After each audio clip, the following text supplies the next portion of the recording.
All right, I'm going to start up Advanced Java. Same book we had last semester. We're going to continue on from where we were last semester. Topics, as it says there, include inheritance, exception handling, working with GUIs, doing advanced GUIs, applets, and arrays. It says we'll cover as much of the remainder of the Gaddis text as possible. What I wanted to show you from here.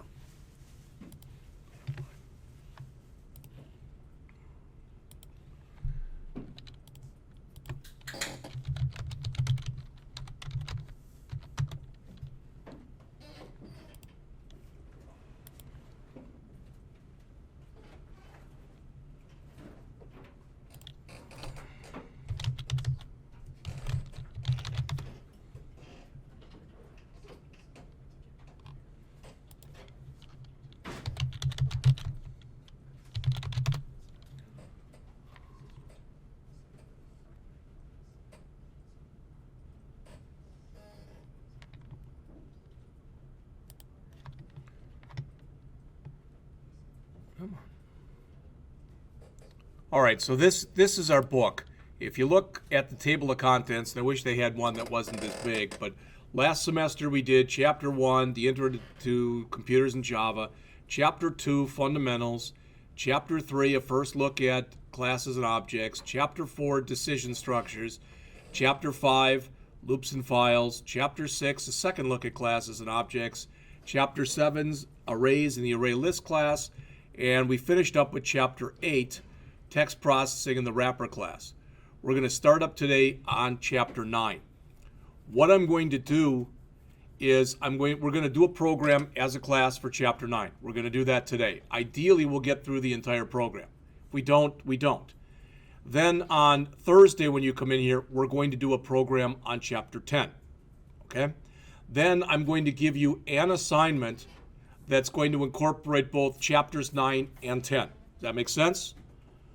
And that you'll have as a lab, so it'll be lab all next week. So I will assign your first assignment this week on Thursday, which is the 27th, and it'll be due, I'll just make it that Friday, all right, which is the 11th. And next week will be lab for this class. It's not always going to work out perfectly that you'll have, if you have a lab in the morning, in the 8 o'clock class, you'll have a lab, that I can't do that. When I try to do that, all I do is screw myself up. All right. So again, between today and Thursday, hopefully we'll get through inheritance and exceptions. Then when you come back, what I'm going to do is we're going to do a couple programs, like this will be in a couple weeks, but we're going to do a GUI program, and then we're going to do another GUI program. So we're going to do two of them. And I'm going to show you the, quote, good way to do GUIs and the, quote, bad way to do GUIs. The bad way is you have to programmatically put in everything. So imagine, when last semester when you were using Visual Studio and creating C# programs, you couldn't drag out a text box. You had to programmatically put in text box and then give it a name. That's what we'll do the first time, so you can see the way that it had to be done. So we'll do that. We'll go over 11 and 12. Then I'll give you a program based on that. Will that make sense? All right. And you'll have that week, the next week, to work on that, and it'll be due in 2 weeks. Then we're going to go over Chapter 13. We might even do this, creating GUIs with Java FX. I don't know. I might skip that chapter. I haven't read that one yet. So we'll do applets, and then you'll have another assignment. I'm going to skip recursion. That's a joke. All right. It's a very short chapter, and all recursion typically does is it mucks up your code. It really can sometimes make it hard for you to understand what's going on. All right. And the last chapter that's in here is databases. What my plan is, just so you know this, I'm not going to, all the lectures like we did last year, we'd go over a program as a class, then I'd spend a program or two going over the chapter, and then I'd give you an assignment. You'd have a week to work on it. Well, I don't want to do that this semester, so I'm hoping that all the lectures for 9, 10, 11, 12, 13, 14, 15, and 16 that I do, I'm going to do 2 lectures probably for each chapter. One will be on the PowerPoint slides, and one I'll walk through the chapter. all right? But I want to do those on my own. So I'm going to start doing those if I get some time this weekend. And I'm going to just put that stuff out there. If we can hold on and have a really, a good pace in here, then by around week 9, we'll be done with this book. All right, that'll probably mean you'll have about four programs is my guess. Okay, then starting at around week 9 or week 10, you won't have a book, but we'll be starting to write some Android apps. All right, the good news for that is we now have, thanks to the grant and the perseverance of John, we now have 14. Well, that's good because we have 14 in here. Well, that means I don't get one. And even then, if that's the case, I don't care. But ideally, everybody will have their own to work on. And we how many do we have of the other ones? 15. We have 15 max in here now. So that'll help next semester. All right. So again, in an ideal world, around week 9 or so, we're going to be done with the C stuff. We're going to be done with the Java stuff. And we're going to go into the world of iOS and the world of Android. And that's how we'll spend the rest of the semester. Again, the school will not let me change the program around here. Every time I ask, they tell me that I can't. I know why. It's because they have people that they can't find enough work for, so they keep throwing them into classes that are in the program that I teach. And you go, well, that sucks. That's pretty much my attitude. All right? But they don't care. Okay? So we're just going to deal with it the way we deal with it. So what I'd like you to do is, my guess is everybody's in the virtual desktop. First, let me show you, Zane, you were kind of right in that it didn't like void. I changed that to an int here and just returned 0. All right? And you do have to say int, the name of the array, and then even if there is a number, don't put it in there. But now when you run this, so if I go back and say CL add to, it compiles, and if I type in add to, there's the test scores. So it all works. I took that working copy of those 2 C programs. They're now out there on the P drive. So I took everything that I had here on my desktop, and on the P drive, as I've done in the past, if you go out there, you don't have to do this, but if you do, and you go out to the in-class, there's a folder with today's date on it. I'm only putting the C files in there. I'm not putting the executables in there or the link files, so you'll have to recompile those yourself. All right? But it just means that's a lot less that I have to store in there. If you've never looked at this, or if you haven't looked at it lately, when you look here, if I go into my computer, all right, and we go to the P drive, that's a 225 gig drive, and 90% of it's being used right now. So I'm trying to do my part that if I don't have to put a lot of bloat out there, I'm trying not to.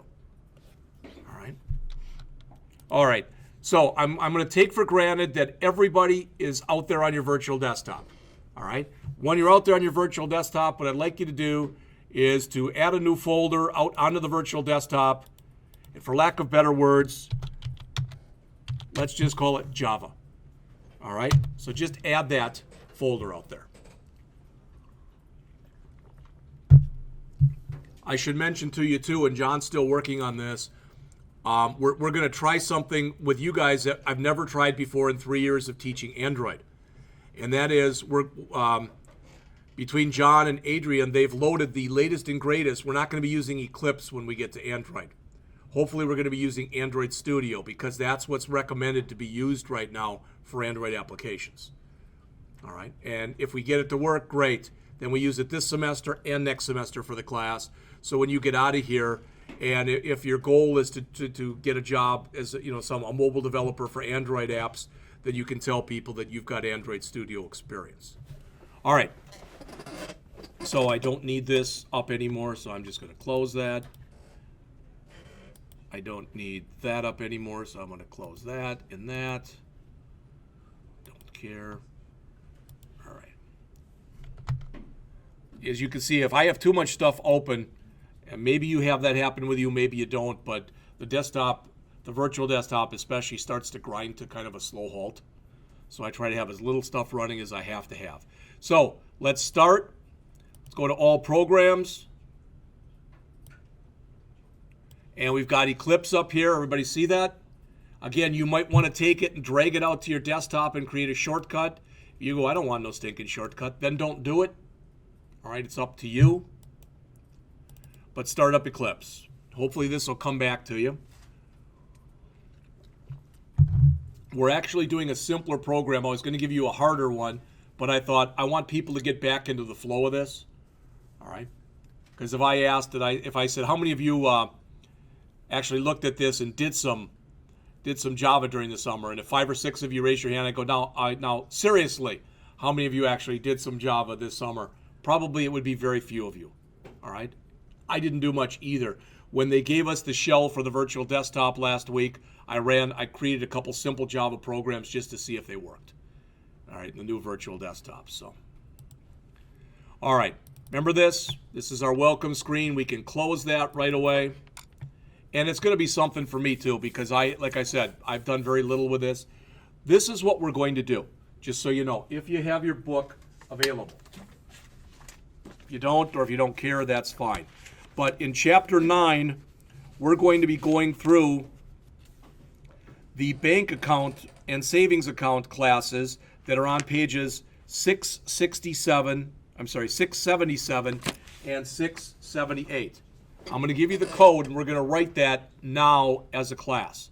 Now, if everybody would look up on the screen here, what I'm about to tell you, you don't have to do this, but you may want to.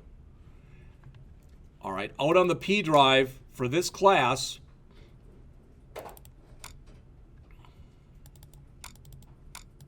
there's a folder with today's date on it. What that has, and this was a blast, this is all of the comments that they had in the code, okay, or they had in the book for the code. And every time I tried to copy it directly, it kept screwing stuff up, so I manually copied this in this morning. But if you want that, it's always a good idea to go and put that kind of stuff.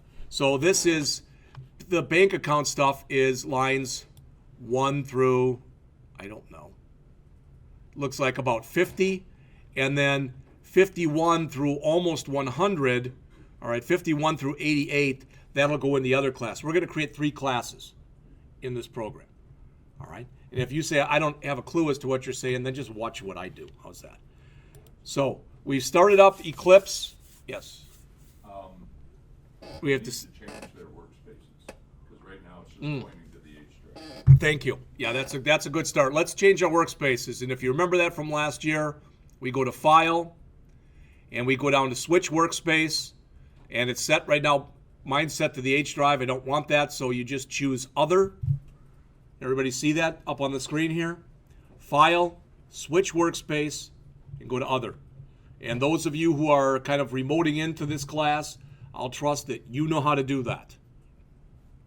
So under Other, you can manually change it. You can browse. I'll browse. And find the desktop. And under the desktop,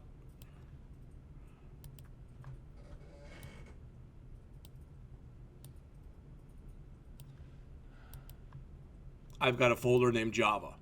All right? So that's mine. Yours should look like that, except yours should be d:\users/ whatever your login name is. And if you did just create a Java folder out on your desktop, that would be yours. You're going to get to help her when she comes. She had to go home. Oh, all right? Again, that'll make sure that everything we save will be saved into that Java folder. All right, so after you do that, click OK. Eclipse will quickly restart. All right.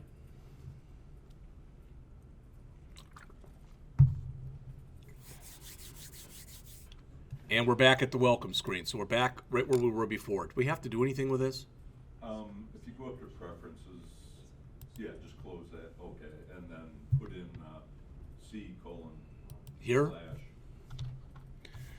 So I think that we're going to be getting this message up every time we start.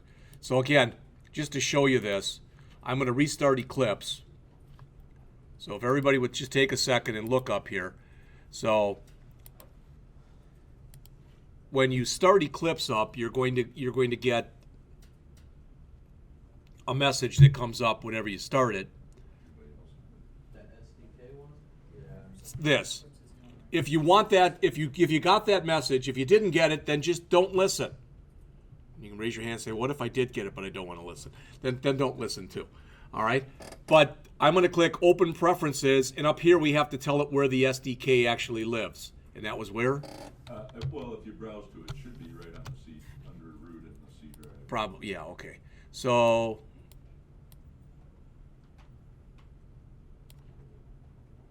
under Computer, C:, Right there. here, Right there. Yep. there. All right, so you can manually type that in, C:\Android-SDK, or you can browse to it like I just did. All right? And once you do that, and you shouldn't even have to click Apply, if you just click OK, all right, then that message should not come up anymore.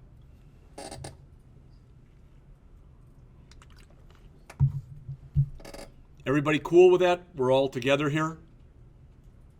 All right, so I'm going to click OK. Now I shouldn't get that up anymore. So the first thing I want to do is I want to come in here. Hopefully you remember this from last semester. Hopefully I do. So File, New, and we want to choose Java Project.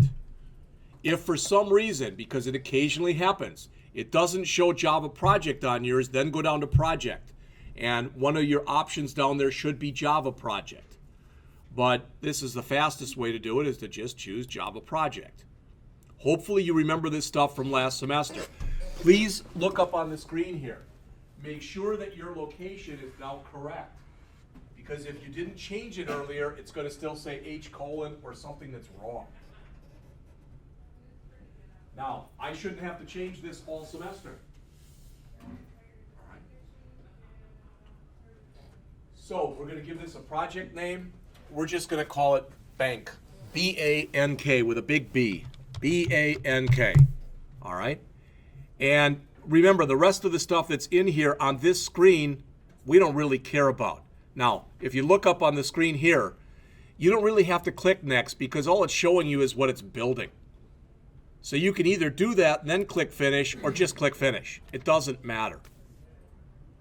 All right? So now you've got this source folder and you've got this Java archive library. You don't have to open that, bless you, because that's just got a bunch of built-in, bless you, that's just got a bunch of Java files, library files that are available for you. All right? We don't have to do anything with those. So I'm going to right mouse click on this source file, and I'm going to go to New. And if you remember, our next step then is to create a package underneath here. All right? And typically when you create a package, if you remember this, you use a reverse domain notation. So I'm going to say edu.blackhawk.jscott. You don't have to do anything special in here. I mean, if Ben wants to literally call the name of his package, he wants to call it Ben, it'll work. I'm just showing you that that's the way that it is typically done in industry, is to do it like that. All right. So if I do that and click Finish, you'll see I now have a package underneath there. If I right mouse click on that and go to New and go to Class, the first class that we're going to create is called Bank Account. Remember the way that we name these things. We run words together and we use a camel case notation, except the first character is capitalized. All right? That's what they tell us to call it in the book. All right? It's funny because maybe I told you this before, I don't remember, but I'm teaching 2 online classes this semester. I've got the 157 class online and the 163 class online. All right? And I constantly keep saying to people, especially in the 157 class, because the project I'm having them do, the color is really ugly. I don't like it at all, but I'm saying these are your requirements. I want you to follow them. All right? Because a lot of times when you get, if you go to work for someone and you're being employed by someone, you may think of whatever the heck they're doing, you may think this is totally asinine. This is never going to work. You're not going to like it, but don't have that idea. Have the attitude of, this is great because you really don't know your butt from a hole in the ground, so you're going to want me back to do more work for you. That's a better way of looking at it. It really and truly is. All right.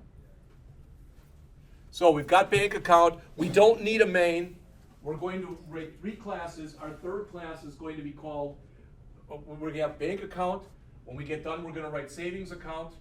And then when we run our third one, it'll be savings account demo. That one will have a main in it. So we don't need a main. Remember, if you do accidentally check this, you can just remove it. It doesn't really matter. All right. Click finish, and boom. There's the beginning. Okay? Now, I don't remember how to do this, but somewhere under project properties,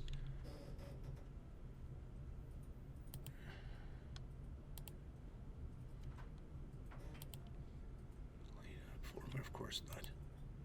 There's a very simple way to come in here and change my size of my font, but I don't remember what it is. All right?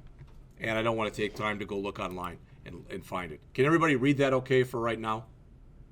All right. Remember, your package statement has to be what's at the top. Then right underneath that, I'm going to open up some space, and that file I told you about, I'm going to grab this. I'm going to grab about the first 50 lines of it. So I won't have my ending thing for my comment, but that's okay. So I'm going to paste that in. All right, and I've got to end my comment. That'll fix all that. All right.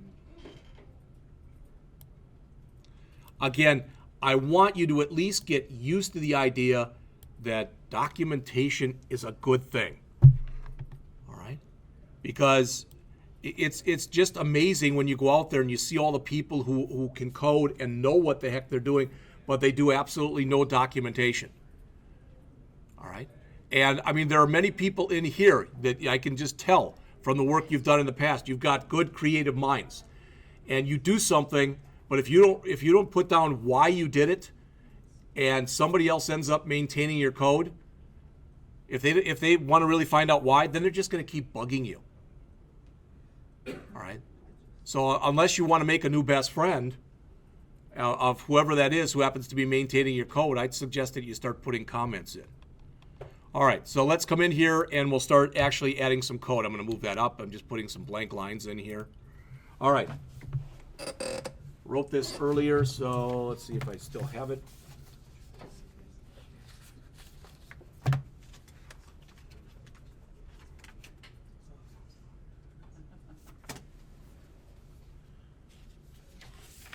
The good news is the first one that we write is fairly big. All right, it's going to have about 100 some lines in it, about 125 lines. The second one will only have about 80, and the third one will only have about 70. So it sounds like a lot, but again, that's a lot of blank lines and other stuff that's in there. All right. First thing is, if you say to somebody, hey, I've got this bank account that I made. All right, I really shouldn't have made it like this. We can get this to work, but I really should have made this an abstract class. Anybody remember what an abstract class is? But not all at once, please. An abstract class cannot be instantiated, so you can't create an instance of an abstract class. I don't know if it'll let me just type in abstract here like that, and it'll take it without a problem or not. It didn't give me an error, but that doesn't mean that later when we go in to put something in there, we may have a problem with it. I don't know. There probably was a way when we created the class to begin with that there was something in there for abstract, and I just didn't check the box. All right? So, well, what do we have? Well, we have a balance.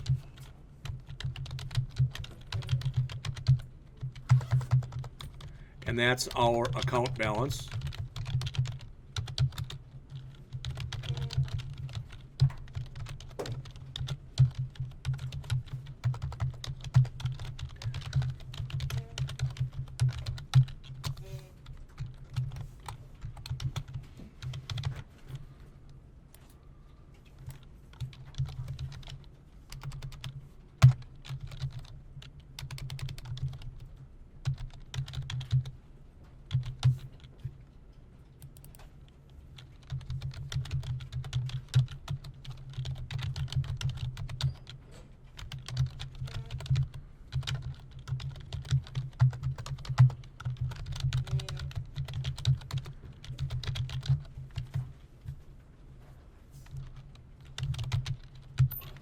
this one is a little long.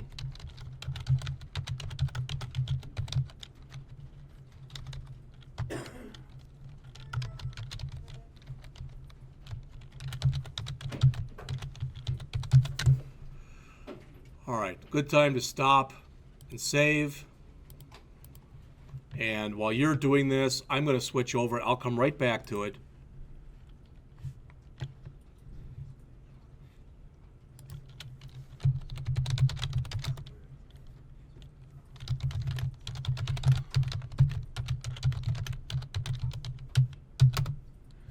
General appearance, color, and font. Okay. No, that's not enough. There's something I'm missing.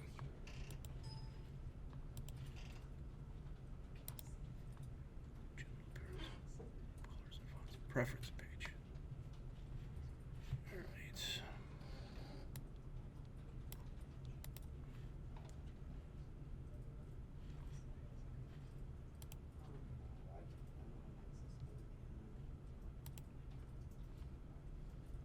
Hey, so to change the font size, if you want to do that, we go to Window, Preferences, General, Appearance, Colors and Fonts,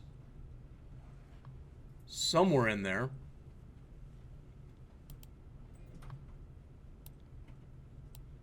Well, that's what they told me to do.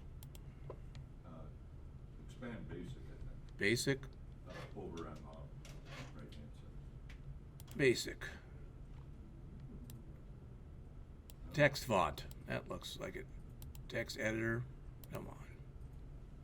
Preview, expand all, I don't know. Oh, but, yeah. Edit, there we go, 14. There. I went to Window, Preferences, to General, to Colors and Fonts, scroll down until I found Text Font, and clicked Edit on it. And I just did that because I know that, I don't know about the rest of you, but some people at least have a hard time reading, especially from the back if it's not bigger. All right, that should be plenty big, or hopefully it is at least. All right, so those are our variable declarations. Okay, any questions on those? Remember, we are not initializing those variables. Where do we initialize our variables? Rhymes with constructor. There we go. All right. So far from here, we've come in and we created our variables. So now we have to create a constructor, and as it says, it should accept arguments for the balance and for the annual interest fields. All right. So we're going to come in and write our constructor right now.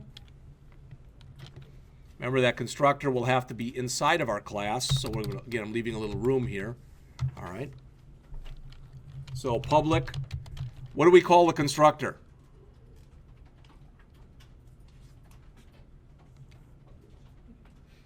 No, not just public. It's not publish.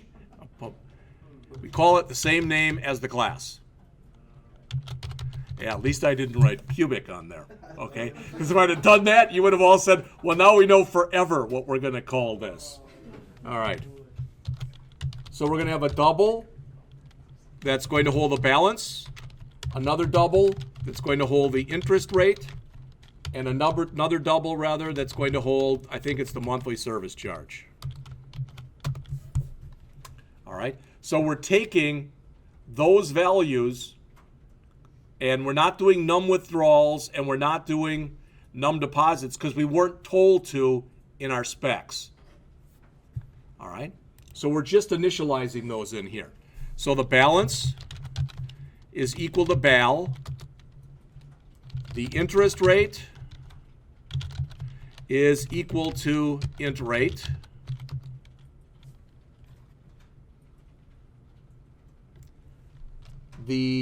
Well, I guess they do have you do it in here. They have you do all these. The monthly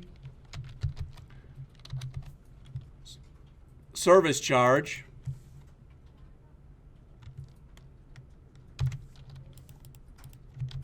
is going to be set equal to whatever we pass in.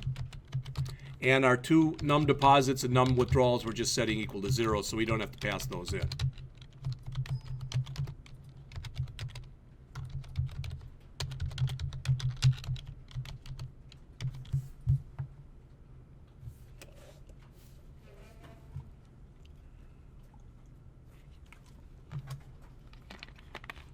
Remember this? Remember this stuff?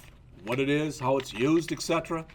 Especially if you plan on, in about 8 months from now, interviewing as a Java programmer, it'd probably be a good idea to remember this stuff. All right?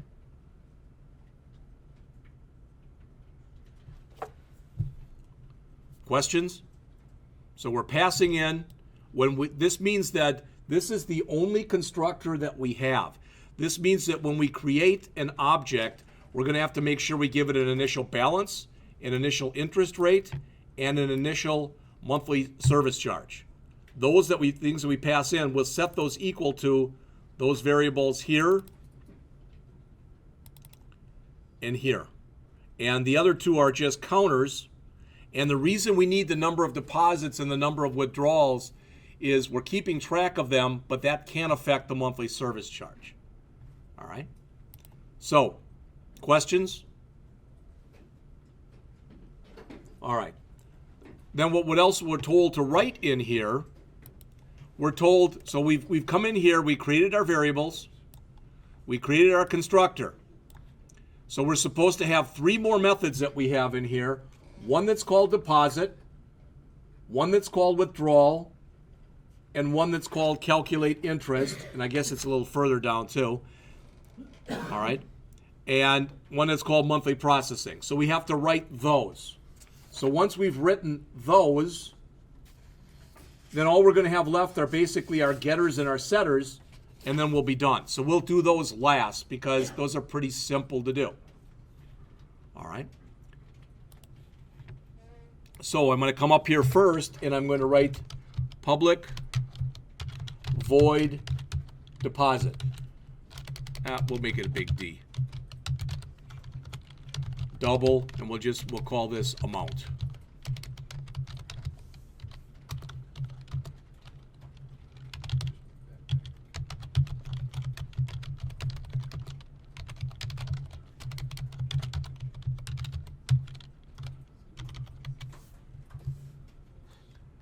All right. Somebody tell me what's happening in that routine, please.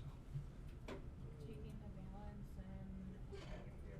and Right. adding 1 to the deposit. All right. So you're taking whatever amount you passed in and you're adding that to your current balance. So if my current balance is $1,000 and I'm about to go and deposit another 1,000, I'll have 2,000. And since I just did a deposit, I want to take my total number of deposits and increment them by 1. Remember, this right here, this is a shortcut. It's the same thing as saying balance equals balance plus amount, which would work, but it's just redundant. And this is the same as saying num deposits equals num deposits plus 1. All that stuff hopefully makes sense to you. It's all, for lack of better wordage, it's all coming back to you. Now, the withdrawal thing will look the same, except, of course, we'll call it withdrawal, but instead of adding to our balance, we'll use a minus equal on there. Does that make sense to everyone? And we'll want to add 1 to our num withdrawals. All right? Now, if you want to, you can go and type all that stuff by hand. I find sometimes it's just easier. Since it's almost the same routine, I'm just going to copy it and paste it in and make some changes.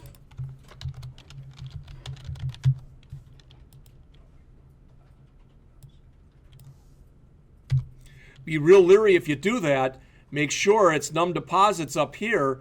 Make sure you change it to num withdrawals right here.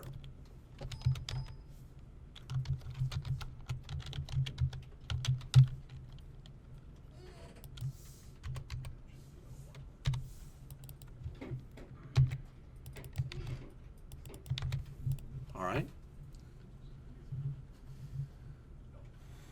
So we've come in, and I'll come right back to this, but if we look at these were our this was our documentation. We created our 5 variables. We've now written our constructor. We've now written our deposit. We've now written our withdrawal. Does that make sense? So what we've got left is we've got to calculate our interest and do our monthly processing. Then we're done with this class. All right, then we have to write the savings account class. So what we're saying is this is a generic class we're writing for any kind of bank account. All right, and then we're going to make a savings account class that's based off of that bank account. If we wanted to, we could also make a checking account that was based off of that, etc. All right, so as we come down in here, the next one that we're supposed to do is calculate the interest. And up here, I've actually got all the code. So I'm going to copy that in.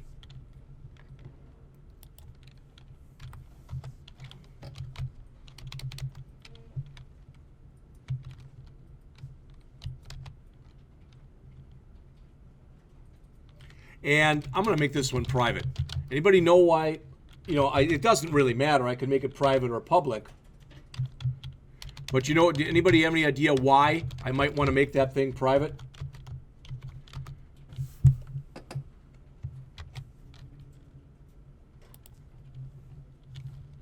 You don't want to show the Why guy behind. why should we show people how we're calculating our interest?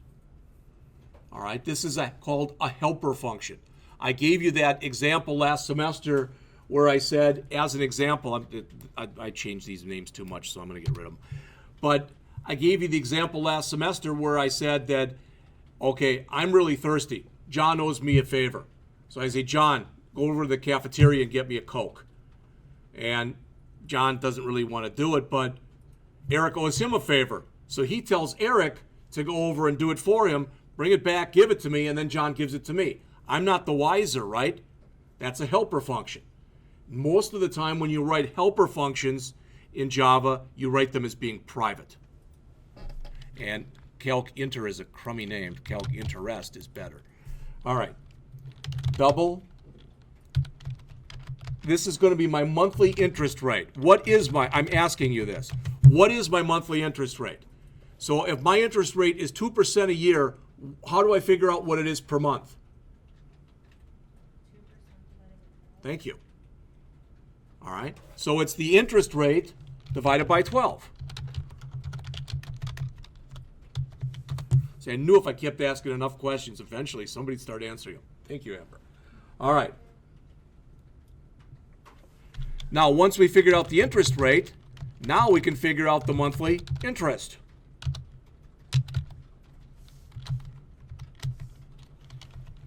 And that's our balance times our monthly interest rate.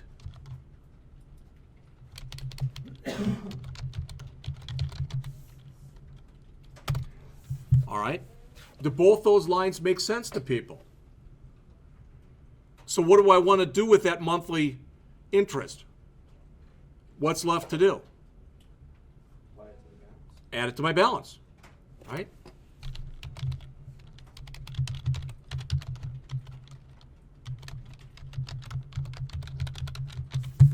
All right.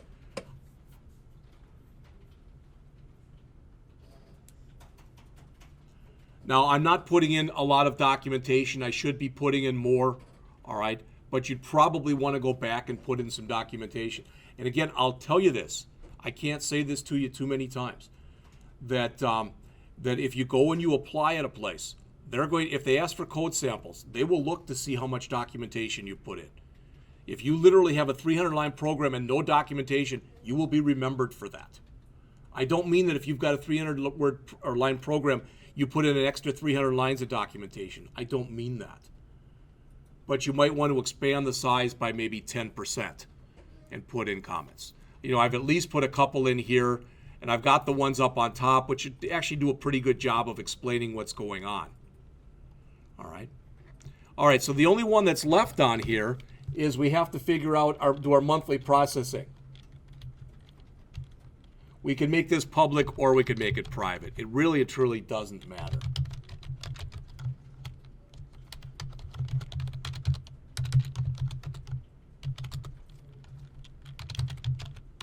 Well, if we've got monthly service charges, we've got to subtract those from our balance, correct?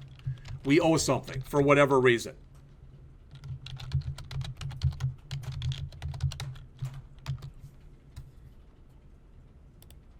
What does not like here?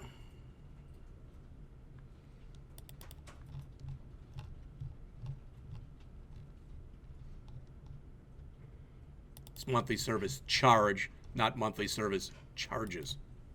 There we go. So we're doing our monthly processing. So we want to subtract our service charge from our balance. Then we want to call, bless you, then we want to call calc interest. All right? So we're doing our monthly processing. What do we want to do at the end of each month? You should all understand this. What do we want to do after we've done that? We're setting everything back to the way it was, correct? We've just done our monthly processing. So don't we want to come in here and set num deposits and num withdrawals to 0?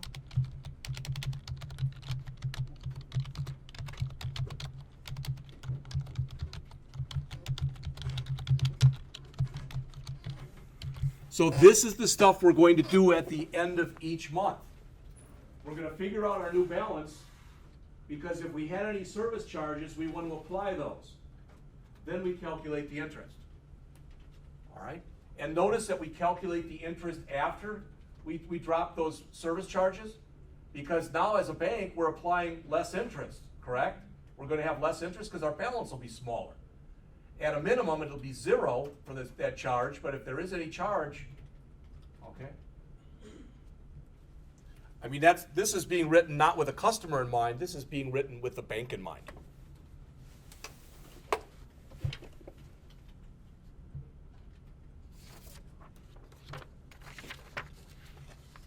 All right. Hopefully you remember this from last semester. If you look up here, we have 5 variables. Each one of those variables needs a getter and a setter. Remember getters and setters? Getter is a query or an accessor function. So if I have never met Luke before and I say, what's your name? And he says, Luke, that's a getter. And I say, no, from now on you're known as Bill. And if I've got the ability to do that, that's a setter. All right? So what we want to do is we want to come up here, and I don't remember where it is, but we'll find it, right? Under what? Source? Thank you. All right, so under source, we want to generate getters and setters. Again, you can manually do this if you want to, or you can let the editor do it for you. So I'm going to click that. I want to do it for all of these as far as I know. Go back and double check, but I believe I did it for all of them. 1, 2, 3, 4, 5.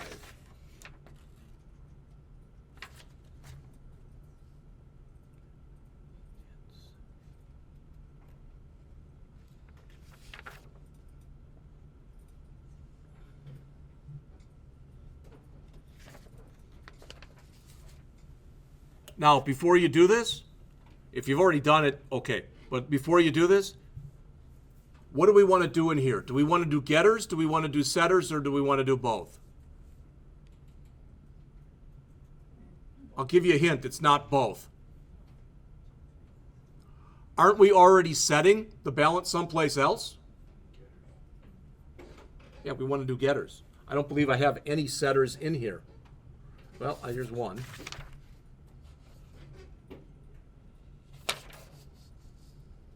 The only setter that I put in was for the monthly service charge. Everything else was just getters to my knowledge. Get.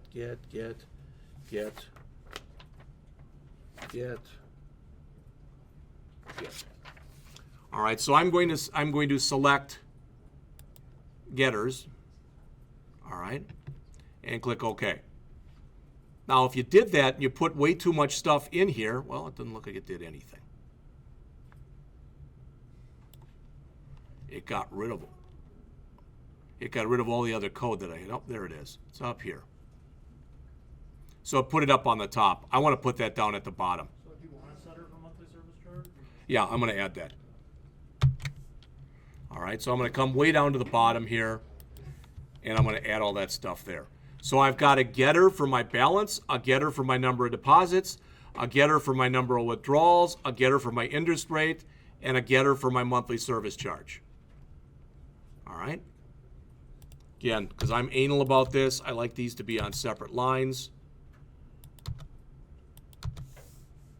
All right, and I want to put a setter in here just for the monthly service charge. So I'm going to copy my getter.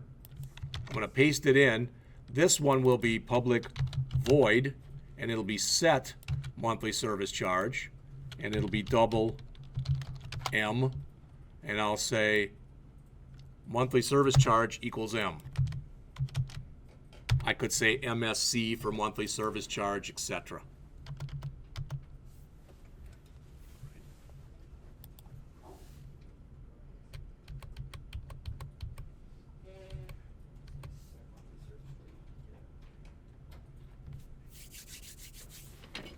And to be honest with you, I wrote this a lot earlier this summer.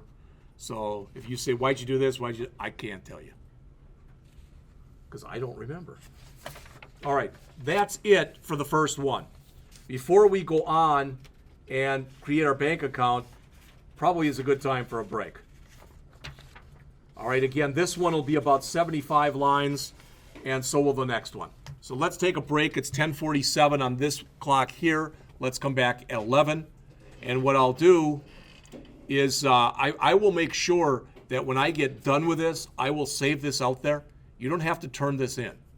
I'm just trying to get people back into the swing of things, as I mentioned. All right? So I'll put mine out there when I get done with all this.